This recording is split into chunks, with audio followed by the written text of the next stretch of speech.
What's going on, babies? This is my last upload of today.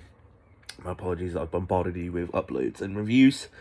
Hopefully you enjoy the ones I've put up thus far. But the film I will be reviewing last today is Operation Mincemeat. Let's jump straight into it.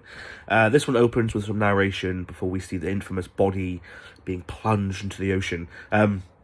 Really stellar cast for this one. The powerhouse that is Colin Firth plays Evan Montague and is joined by other great talents such as Lauren McFadden, Matthew McFadden. Are they related? Google. Kelly MacDonald, Jason Isaacs, Penelope Wilton, Paul Ritter, may he rest in peace, and Alex Jennings. Everyone does fantastically, honestly, and really help bring the more serious tone of the film to the surface, while still leaving room for tiny bits of humour. Firth is typecast by this point, but he's such a phenomenal actor that I love him in any kind of film like this, in any period historical piece like this. He and Benedict Cumberbatch are just real, natural period actors. I love it. I also need to start giving Succession a watch for Matthew McFadden, because he was also just phenomenal in this.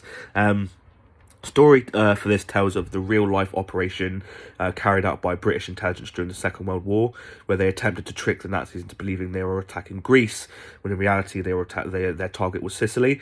I'm honestly such a whore for historical war dramas. I'd obviously heard of Operation Mincemeat, but there was so much I didn't know.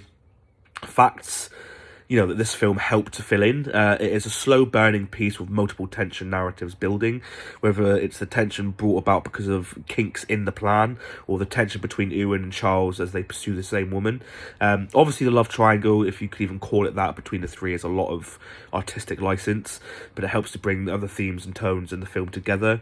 The film also had some sweet and tender funny moments, with the final shot being the gravestone of the man who unwillingly gave his body so that this mission could succeed. The themes of espionage and deception are also highly prevalent, which I loved. Just a great and well-rounded script. John Madden directs this one, and he gives us a well-crafted historical biopic that sticks mostly, to the historical facts and how they played out. Madden, is no stranger to the big screen, with his two exotic Marigold Hotel films being some of my all-time favourite films, honestly. I didn't quite realise how extensive his work is, though. There's definitely films that I need to give a watch. You always want a talented director when it comes to films of this nature.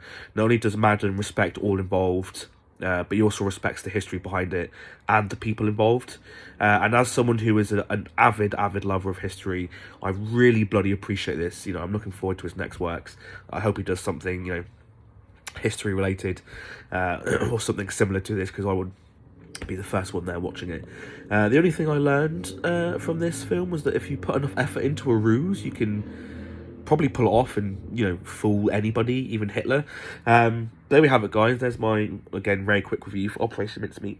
I am sorry they are so quick, but then I prefer to give you, what's the word? A brief insight into what these films are like, and then if you decide to go and watch them, hopefully you enjoy them, so yeah, that's why I keep my review so short. But it's just up to the two most important questions. Question number one, would I recommend this film? I would 100% recommend this film, even if you aren't, as into history, as in love with history as I am. I think you will still enjoy this film. It is such a... What these people did during the Second World War is such a funny and just ballsy thing, and to see it play out on the screen, this real life event, is just incredible to watch. So I would 100% recommend this film for that reason. Question number two, does this film belong in the vault? I guess my only issue was that there was a noticeable slump in the middle of the film. I think this was in part because of the forced romance narrative, the forced love triangle narrative, which did work somewhat, but it wasn't really needed.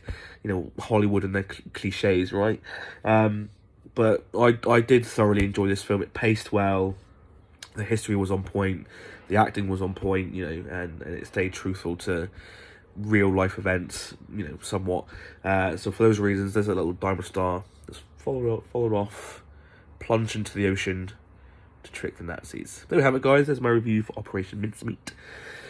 If you've seen it and you loved it, let me know down in the comments below. If you found it boring or you hated it, again, let me know what you who didn't like in the comments. And as always, guys, if you like what I'm doing here, please don't forget to like, share, subscribe this with your friends, your pets, your families, your friendly neighbourhood British intelligence officers. Till next one, peace, love, my dudes.